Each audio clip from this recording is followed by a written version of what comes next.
All right, good afternoon, everyone, and welcome to the webinar. This is the fourth in our series, and we're really pleased to have everyone here. For those who might be new to this webinar series, we do have recordings of the other three available that you can listen to later. But for today, we're going to focus on a really important phase of storm planning recovery, which is not often talked about. We're often just so overwhelmed that we just got through it. So with that, I'm going to turn it over to Matt Lee, and he's going to be our presenter. Just a couple notes of general housekeeping before we begin. Everyone who's on the webinar is in listen-only mode, but certainly what will happen is that you'll be able to ask questions aloud at the end if you like, or you can also post them in the question pane.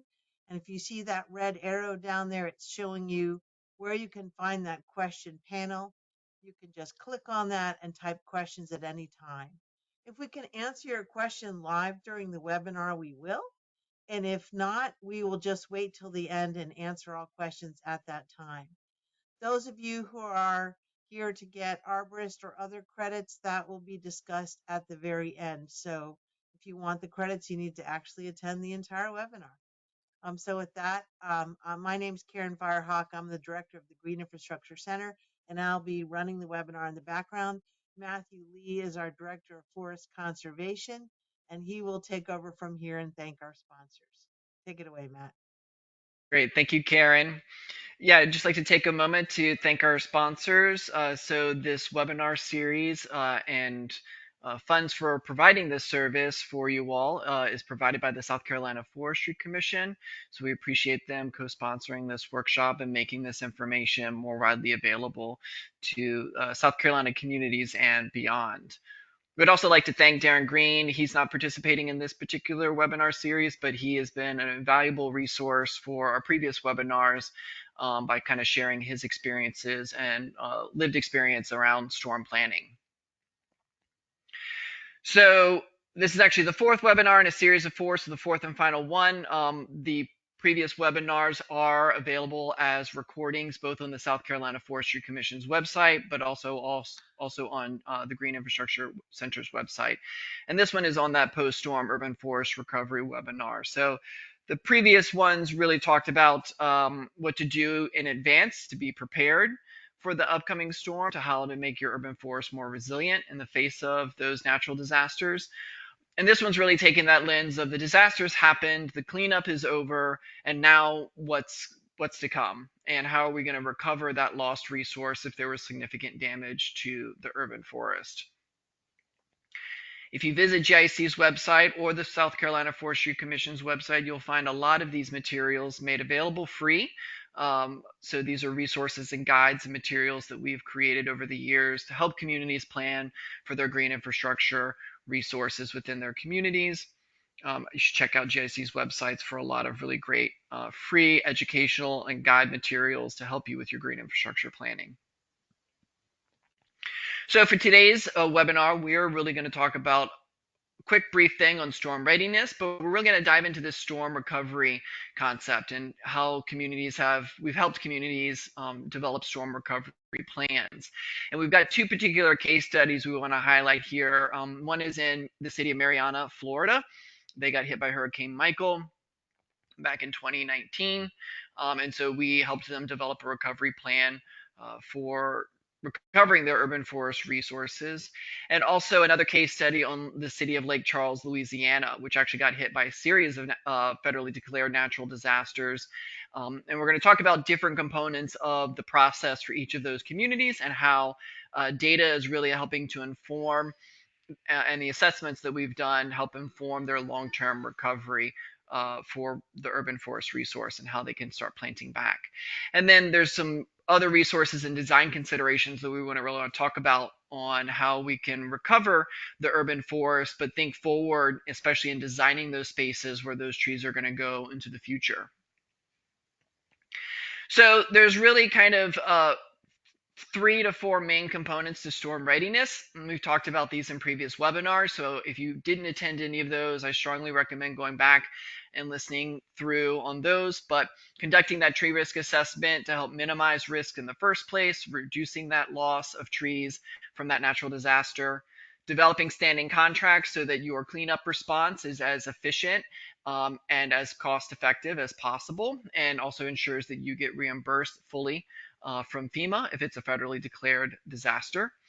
And then also developing those debris management plans, estimating debris and making sure you have sites to manage debris from that storm during the response and short-term recovery efforts.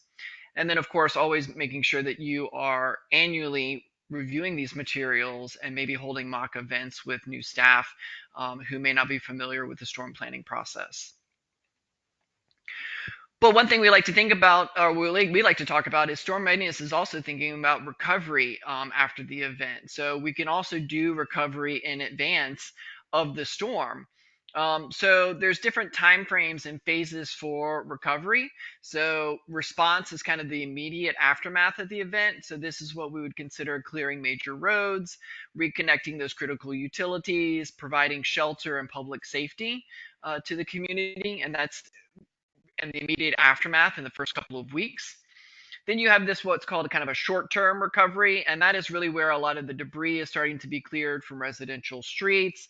You're starting to reconnect the rest of the grid. You're establishing general services. Businesses are starting to open back up, and you're doing that processing and disposing of the debris. And that's several weeks after that immediate aftermath event to several months.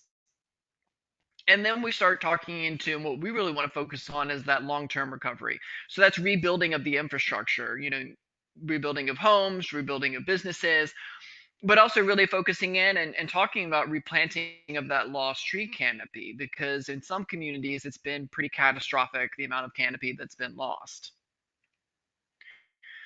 So the steps in the recovery of an urban forest plan is understanding what was lost through data and identifying those opportunities. So with this type of work, you can collect tree canopy data, or if you already have baseline data before the event occurred, you kind of know what existing conditions were. You can remap the canopy after the event to see how significant the damage was through the disaster. And that really allows you to use data to set goals and objectives and really identify what these strategies are going forward so that you're setting realistic and achievable goals and strategies. This also really allows people to come to the table and really start to identify these community partners. So we'll talk about this through the course of this webinar, but it really takes a coalition of different partners in the community, businesses, institutions, municipal governments, nonprofit organizations, and even individual residents to really come together and talk about what the goals and objectives are, but also for all those individuals and institutions and stakeholders to plant back in different ways into the community. And this also really helps to kind of identify what different funding sources might be out there and resources to achieve a particular goal or recovery plan. This process also is really beneficial in helping the community heal from the trauma of the event, losing your home, property damage, potentially loss of life. These are ways for the community to build and bond together and heal from that trauma from the event. And then, of course, we always want to be able to evaluate how you're rebuilding back in the community so that you're really making sure that your community is more resilient and building back smarter in the face of these future storms that continue to be more severe and more frequent in our future. So we do this by really starting off with mapping tree canopy data, and we do this through a process called image classification. And what this does is it takes aerial photographs and it classifies each pixel within the image into a data point. And oftentimes this is done at a 1 meter by 1 meter pixel resolution. So every pixel in the image represents 1 meter by 1 meter on the ground. And there's a really great source of free data through the National Agricultural Imagery Program that is flown for the entire country and is pretty consistent. It's flown every 2 to 3 years. So you're able to get those different time series pre and post storm to be able to do this type of work and see how much the storm impacted the tree canopy. GIC uses a particular process to go through it and create that data, but also identify what we call potential planting areas. And these are the opportunities, the lawn and the turf, the pervious spaces within your community that you would want to plant trees in to reclaim that lost canopy. And so we identified those through a stakeholder process with the community, getting local knowledge and input on what those potential planting areas are and maybe areas that should be excluded. And then we use a model process to drop imaginary trees into those spaces to see what your potential tree canopy is and understand what's the maximum potential that could be added back. So by knowing kind of the existing conditions post storm and what could potentially be filled up in those potential planting areas with new trees, we can understand what is the potential tree canopy, and that gives us a range in which we could set a particular goal or objectives for recovering that lost tree canopy. So diving into kind of Mariana, so Mariana's experience for recovery, they got hit directly by Hurricane Michael, which was classified as a Category 5 hurricane or tropical storm. And it really devastated the community. We were able to use NAPE imagery from 2017, which was pre-storm, and compared it to imagery collected just a few months after Hurricane Michael hit in the October of 2019. Looking at the data, Mariana's tree canopy in 2017 was 59% of its total land cover. And after Hurricane Michael came through, its tree canopy was 39% of its total land cover. So they lost 20% of its total tree canopy as a percentage of land cover, and it lost 34% of its relative tree canopy between 2017 and 2019. Now, we actually started working with them 2 years after Michael hit. And that was kind of a time frame at which they were ready to really start the process of recovery around the urban forest and the tree canopy. They were actually still doing a lot of demolitions of derelict properties that had been destroyed during the process but were still standing. So they still had a lot of actually recovery work still going on, even 2 years later. But that was an appropriate length of time at which the community really felt like they were ready to tackle this issue around tree canopy and wanting to replant the trees that they had lost during the storm. When we mapped their potential planting areas, we found that there was about 8% of the city, or about 980 acres, had potential for new trees to be planted. And if 100% of that PPA was planted with trees, it would result in an additional 10.5% of tree canopy for a new canopy total of 49%. So we're able to kind of see what was possible for them, up to 49% if they were to plant 100% of those potential planting areas. So with this data, then we could start talking about, what was a appropriate goal for the city, and talk about, what were some of the strategies and maybe potential properties that they wanted to focus planting efforts on. But we're part of that process of recovery and strategic thinking was, what are we trying to achieve here? We're not just trying to replace lost canopy, but, what other opportunities or co-benefits can we get from this recovery? And so, stormwater is a big issue for a lot of communities, particularly in the panhandle of Florida, which is where Mariana is located. Urban heat island is also a big factor, but also thinking about things like community health, beautifying neighborhoods. They had a really nice downtown area where there was a lot of opportunities, and they were directing a lot of recovery investments towards as well to get that back up and running. So really talking about what they were trying to achieve as their particular goal. One thing GIC does not recommend is really planting 100% of that potential planting area. And we say that because not everybody's going to be on board with planting trees on their properties. Some people like to have vegetable gardens. Some people want to have lawns in their yards. Maybe there's room for throwing frisbees with their kids, or they want to install a pool in the future. Any number of reasons people are not going to want to plant trees on their property. And so we really steer people towards setting that ceiling of 50% of the potential planting area as don't really go above that, because that's what's really going to be the most achievable for the community. And so a good way to start thinking about increasing canopy is, what does a 1% increase in canopy cover look like? And how many trees does that really represent? And so not only with the canopy data, but GIC's particular modeling process, we can say how many particular trees are going to need to be planted in order to achieve a certain percentage increase of canopy. And so we can get to some really good numbers and set a really great goal for a community that they can then start to work towards and strategize over how to achieve that particular goal. Who's going to take over certain roles and responsibilities, how much particular funding is necessary to achieve a particular tree canopy goal or recovery goal. So, for example, 1% increase in canopy would be around 5,800 trees, or if you broke that out over a 20-year period, around 300 trees per year. If they wanted to set a 5% increase canopy goal, that would be around 13,000 new trees that would need to be planted. And if you broke it out over a 20-year time horizon, that would be about 650 trees per year. So that allows different community partners to say, okay, well, this is actually more achievable because the city could take on planting or be responsible for 100 trees. A local nonprofit could take on 200 trees. We could assume residents are maybe going to plant 100, 150 trees. So we could start to break out who's going to be responsible for these trees over the course of that tree goal. We can also think strategically around different areas of the city. So, for example, rights of ways, private property, maybe around some institutional lands like schools, churches, hospitals.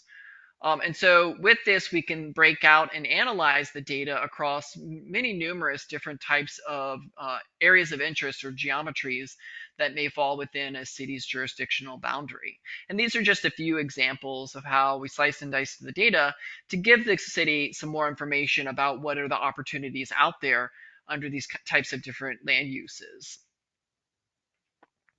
So one area of particular interest for them was around schools, and schools are a really great partnership opportunity for tree plantings. It's a great way to get students or youth involved in the project or the recovery. It's also a really great way to get to the parents as well. One of the best ways to get to the parents is through the kids.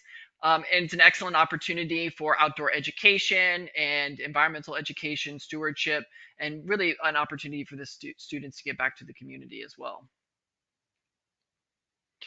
There was also an interest around the park systems and how much canopy had been lost in some of their parks. There were several large parks that had still decent amount of canopy, although a few of the natural areas had been decimated. So there were some opportunities identified for restoration of some of those natural areas, either through natural reseeding or through maybe some smaller seedling giveaways. Some of the smaller parks or pocket parks in some of the downtown area tended to have lower canopy, but still had plenty of potential for more trees to be planted. And this was one example here at Madison Street Park. You can see in the upper image, there wasn't any canopy there to begin with.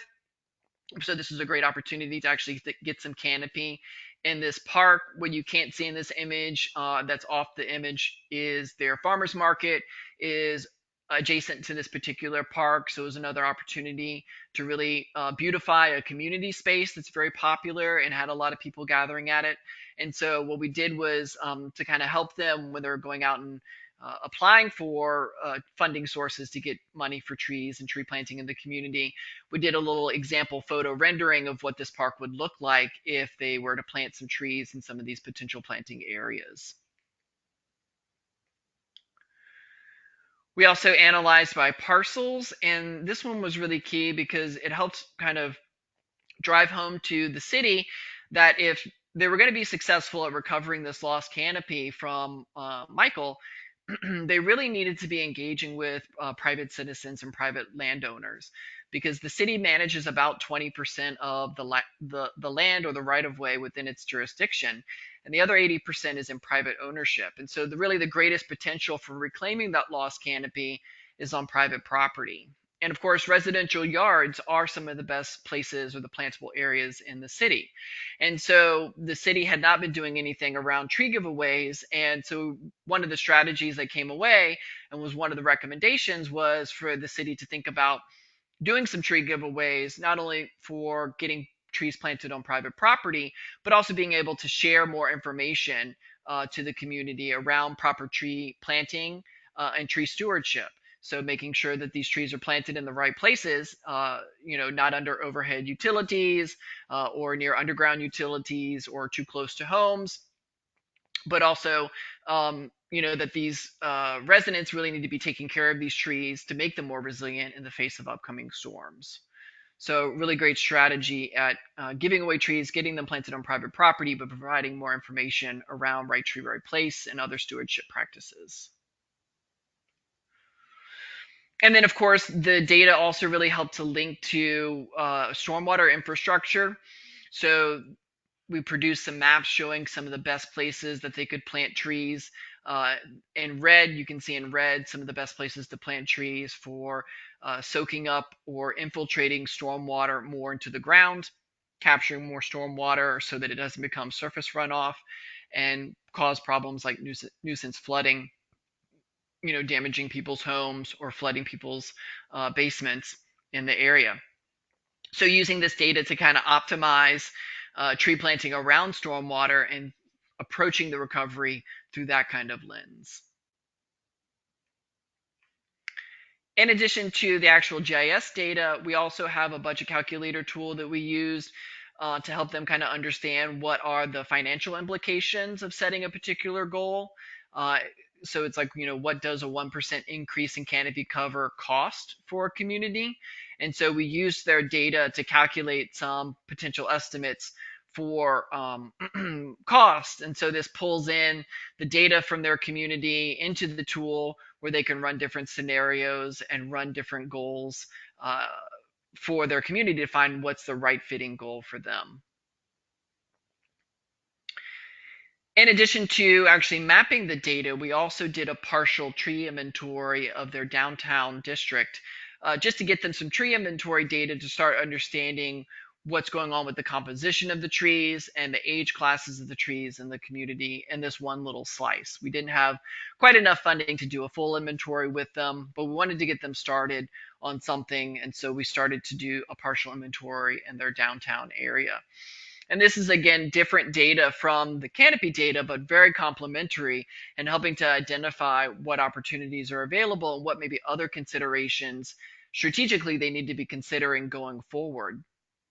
So different types of data that we collected were, were any of these trees removed?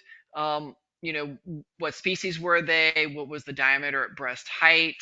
What type of tree it is? Is it in the street right of way? Is it in a park?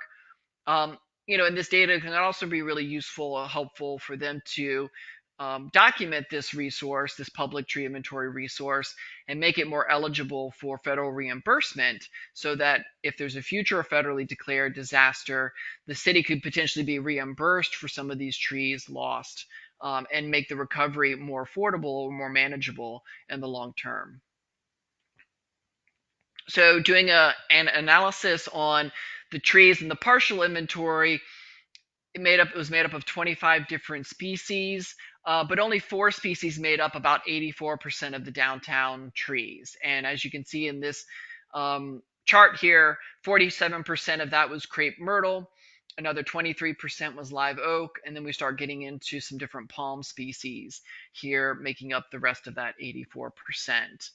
Now, this is really key, one, because species diversity is a really critical component to the urban forest, making it more resilient to pests and diseases. But also thinking about that 47% of the crepe myrtle, when we look at it through a breakout of DBH, looking at it from a DBH lens and size classes, it looks like there's actually a lot of younger trees within the community, but in actuality, a lot of those, or pretty much all of those, are those crepe myrtles. About 114 of 145, or almost 79% of those species in these younger classes are crepe myrtles. So these are actually mature trees, but in just small DBH classes. So they're going to actually have a worse problem off if they don't start planting a lot of younger trees in the community because they're not going to be able to replace these trees going forward that are going to be lost in these larger age classes, which are a lot of those live oaks. And so they don't really have this middle or mature class of trees here that are going to be providing those shade, those stormwater benefits, those wildlife benefits, those large canopy trees that we want to see in communities to help make them more resilient to environmental factors, but also the long-term replacement of the forest going into the future for future generations. So that tree inventory data is really complementary and a key part of a recovery plan. With it, we also were talking with them about partnerships. So many diverse partners are needed when you're talking about a long-term recovery plan, and it's a really great way to establish and recruit different sources of funding as well.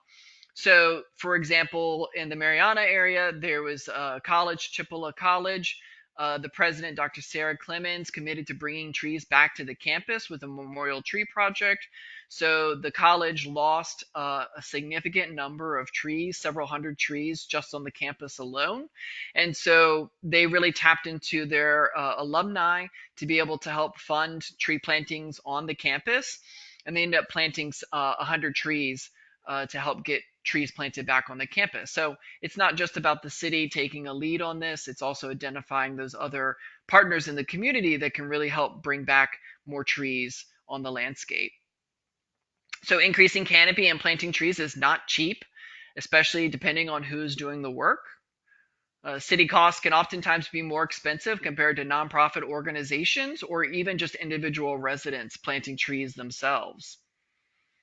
And then one cost-effective way to get trees in the ground is through a giveaway event. So you're getting those trees on private property, which is the majority of the land base within most jurisdictions, and is a voluntary way of getting trees planted on private property.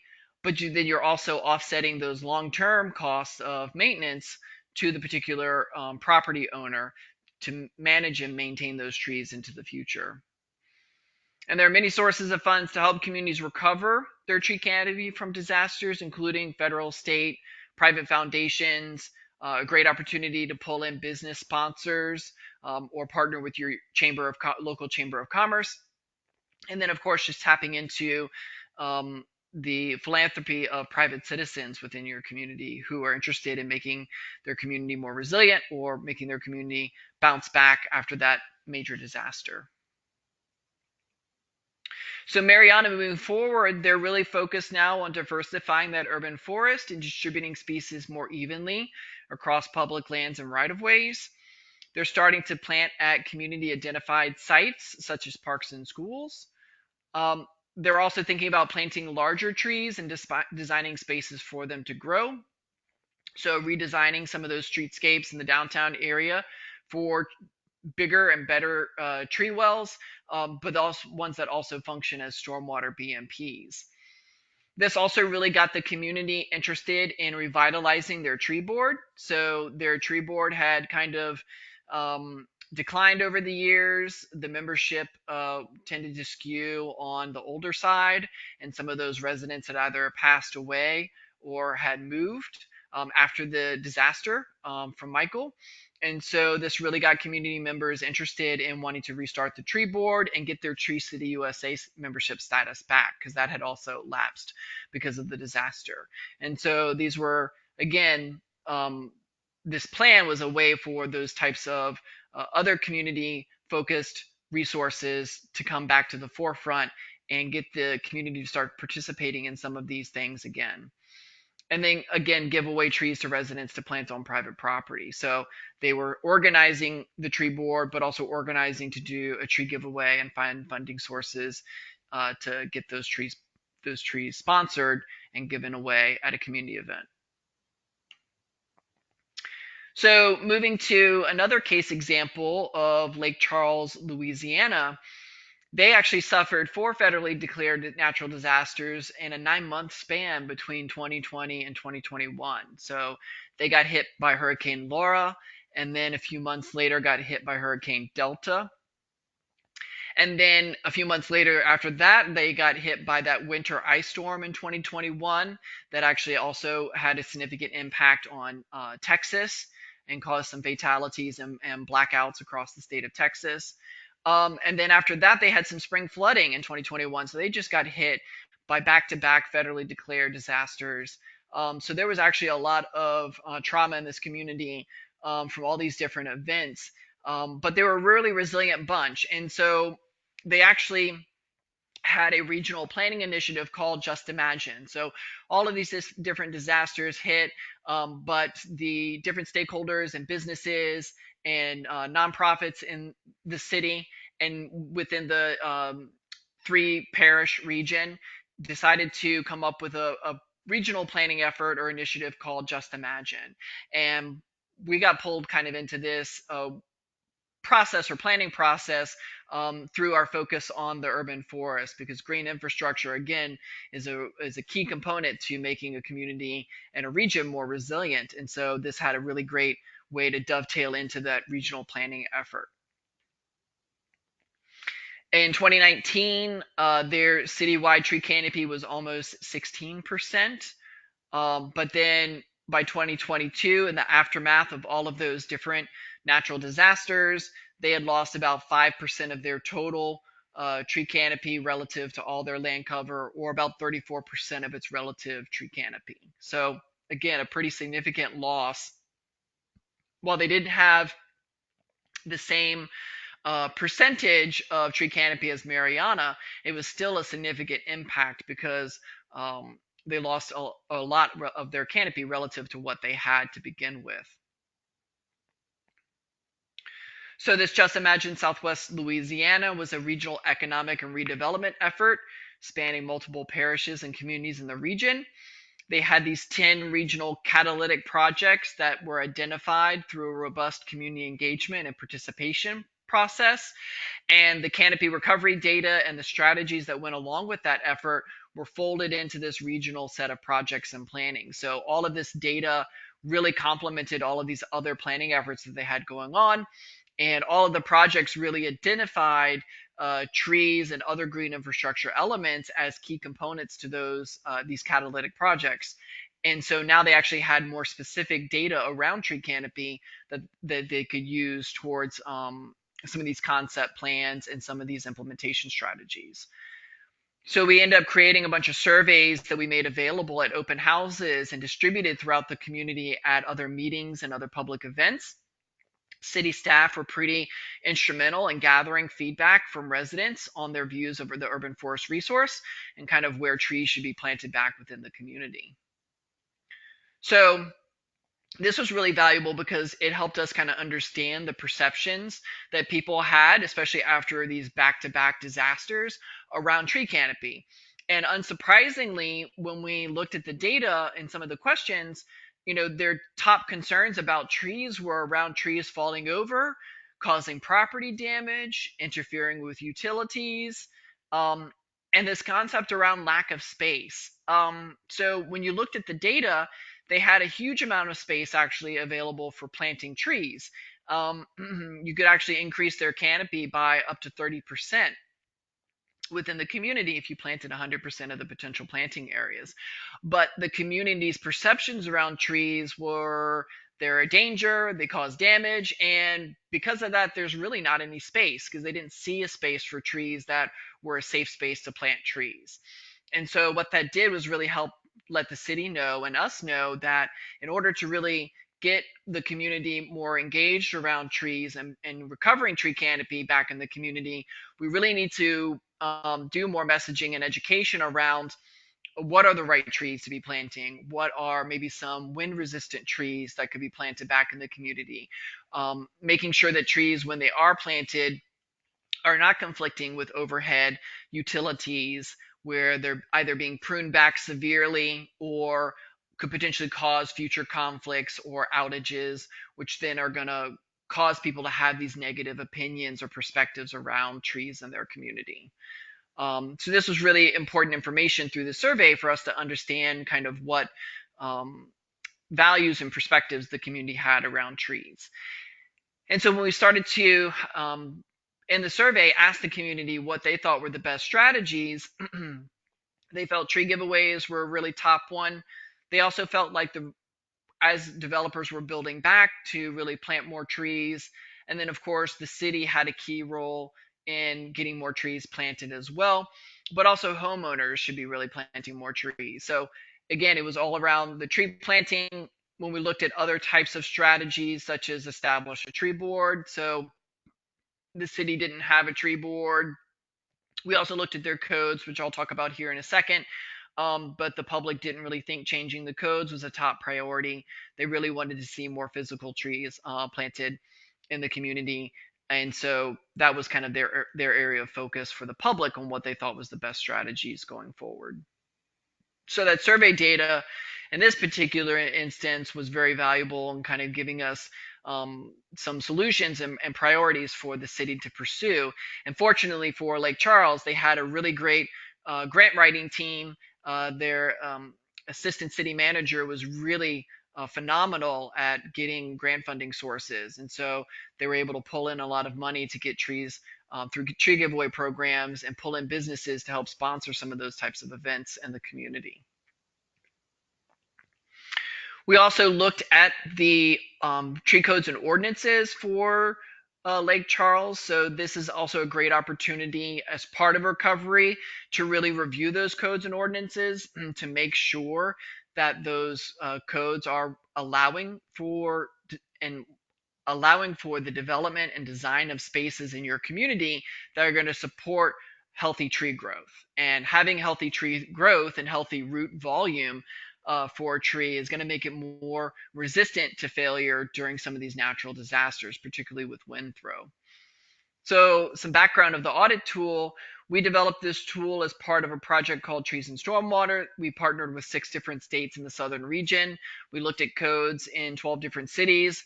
Since that time, we've probably evaluated dozens and dozens of cities' codes with this tool to help them identify policies that reduce impervious surfaces within their communities and help identify ways in which they could better manage their urban forest resources.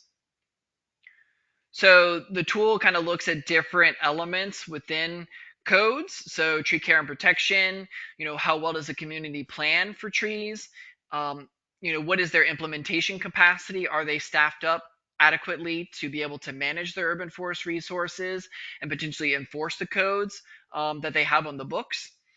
Are they monitoring any of this progress over time, making sure that they are following through on making sure that landscaping is being done properly, or that the tree canopy goals that they set are actually being achieved, and also looking at things like emergency response and reducing those impervious surfaces.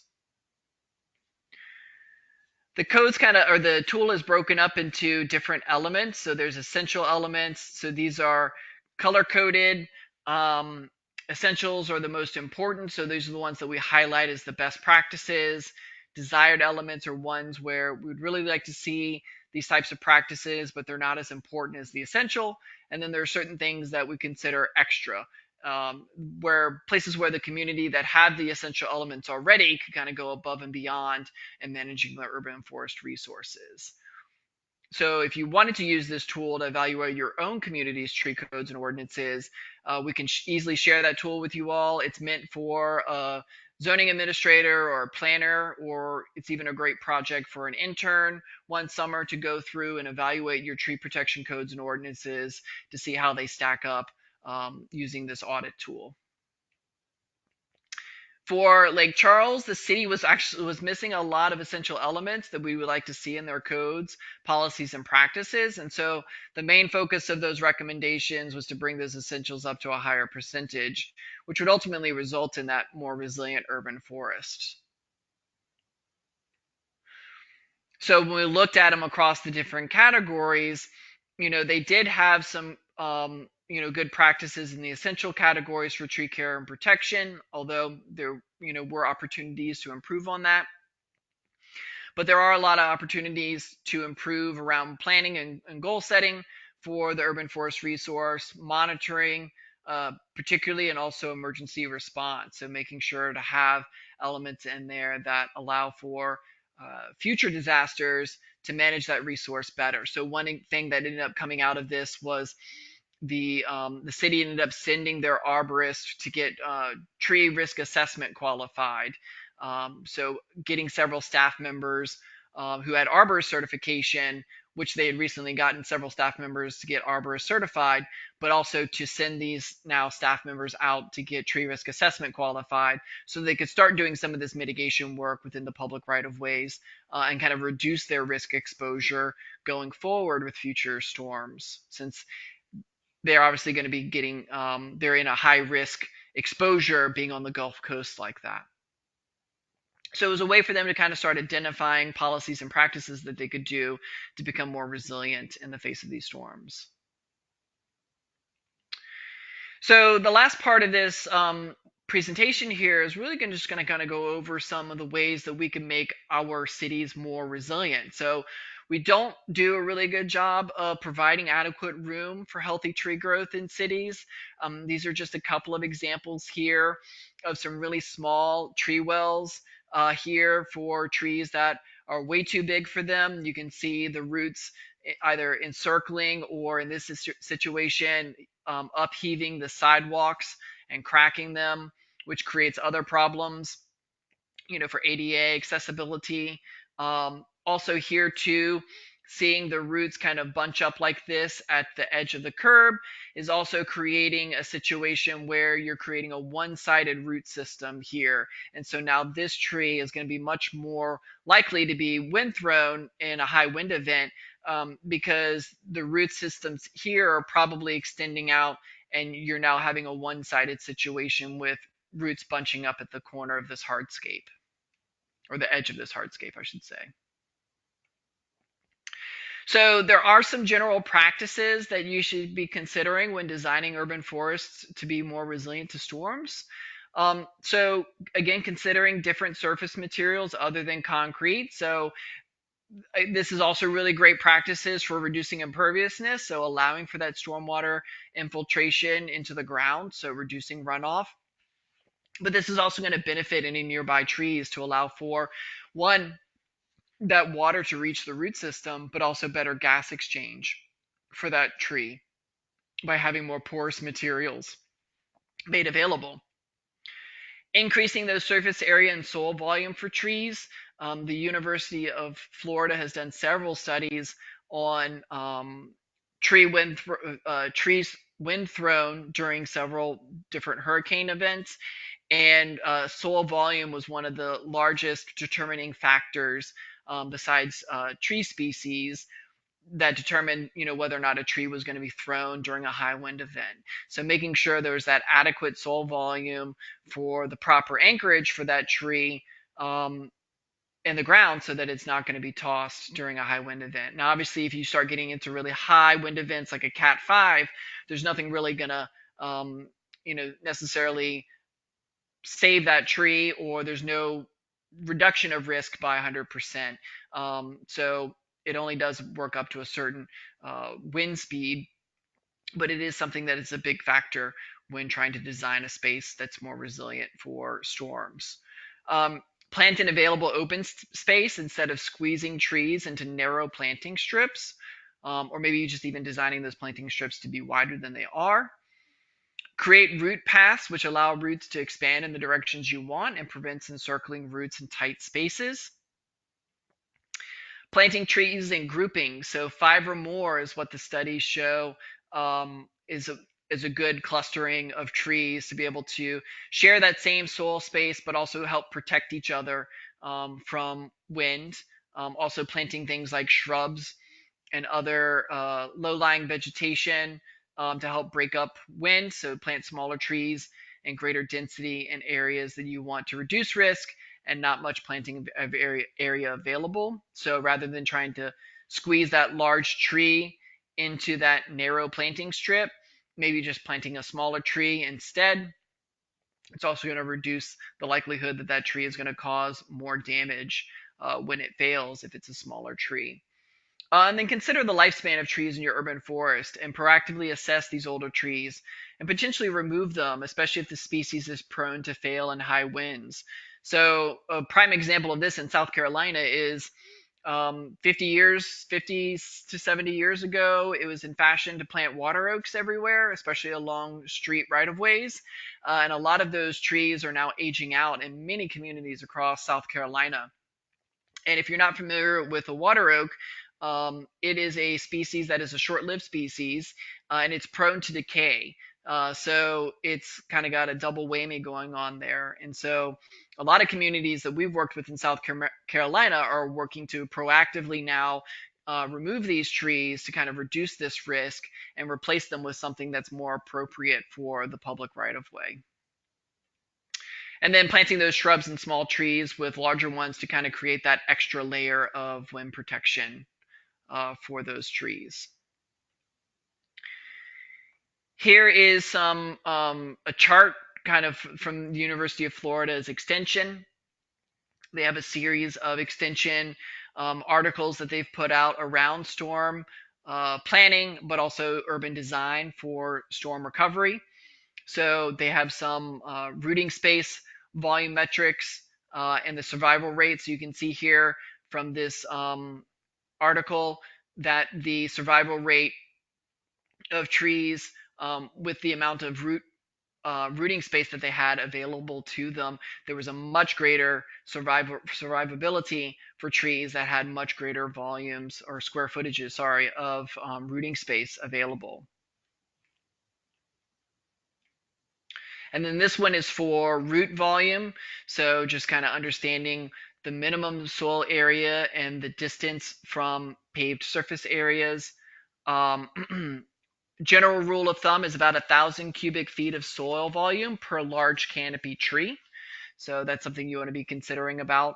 And in some places where maybe there are, excuse me, high trafficked areas, like in this image, you can maybe use removable pavers. So as this tree grows up and gets larger, the trunk gets larger, the root collar gets larger, you could pull up some of these pavers to accommodate for that expansion in the trunk and the collar, so that you're not choking it off and causing that callus tissue to form and create kind of an unstable situation for the tree. There's also a lot of great new technology out there to accommodate larger trees in some of these more impervious areas like downtowns. And we don't want to exclude larger trees just because we don't have the planting area available for them. So we can use alternative techniques like structural soils or some of these things like structural cells, sometimes known as silvacells, or other companies like Green Blue Urban, who use structural cells to be able to accommodate trees. So in this image here, all of these trees were actually planted at the same time. All of these trees in what looks like this strip here, this is all that there is for the strip. Whereas these trees over here that are larger and healthier looking are actually in underground vaults that are structural cells. So looking at it through this graphic here, you can see the underground cell that's providing much greater root soil volume for the tree, which is allowing that tree to grow faster and healthier than in that narrow planting strip, which looked like there was actually more soil available to those trees, but in reality, they were in a much more confined planting space than these ones in these underground cells. So we can really accommodate these on the landscape. Obviously, they are much more expensive to install. Excavation is a particular costly component to them, but they do really provide a lot of valuable benefits to the community, and they're going to be a really valuable resource going into the future for, even though there's a higher upfront cost to installing them. So for Lake Charles moving forward, they ended up establishing a tree recovery program called #ReTreeLC. The city is giving away thousands of trees each year to plant. They have decided to prioritize the areas of the city that are the hottest and are also really great for managing stormwater. So this is a community park where they planted about 50 different trees. And in addition to planting the trees, they started to create these rain gardens and infiltration green infrastructure features on the landscape. So this park is actually adjacent to a levee. I'm sorry, a levee slash ditch, canal. They call them a coulee down there. So there's a coulee that runs over here and helps drain water away, but it also brings water in when there's storm surges and flooding that's going on. So this actual rain garden here is connected to a part of the coulee. So as the coulee fills up, that water overflows into this rain garden slash green infrastructure feature and fills up and provides additional storage for some of those floodwaters to help manage them. And then, of course, as these trees get larger, they're going to help soak up storm water and capture rainfall so that it doesn't become surface runoff as well. So they're starting to build some of these features in some of their community spaces. They're continuing to build a coalition of partners to increase canopy back in the community. So a key, again, of bringing in those diverse stakeholders to be a participant in the recovery effort. And then they're thinking about creating a tree board to help advise and advocate for the recovery, the long-term recovery of the canopy in the community. So for a long-term storm recovery, using that data is really key, whether it's assessment data or inventories or canopy maps, to really help you identify what opportunities are in the decision making and setting those goals and strategies. So using that data to really inform your recovery plan going forward. It also really allows you to create a space for bringing in community partners and identifying those variety of funding sources necessary to cover the costs. It also really allows you to move forward in redesigning spaces to build back smarter.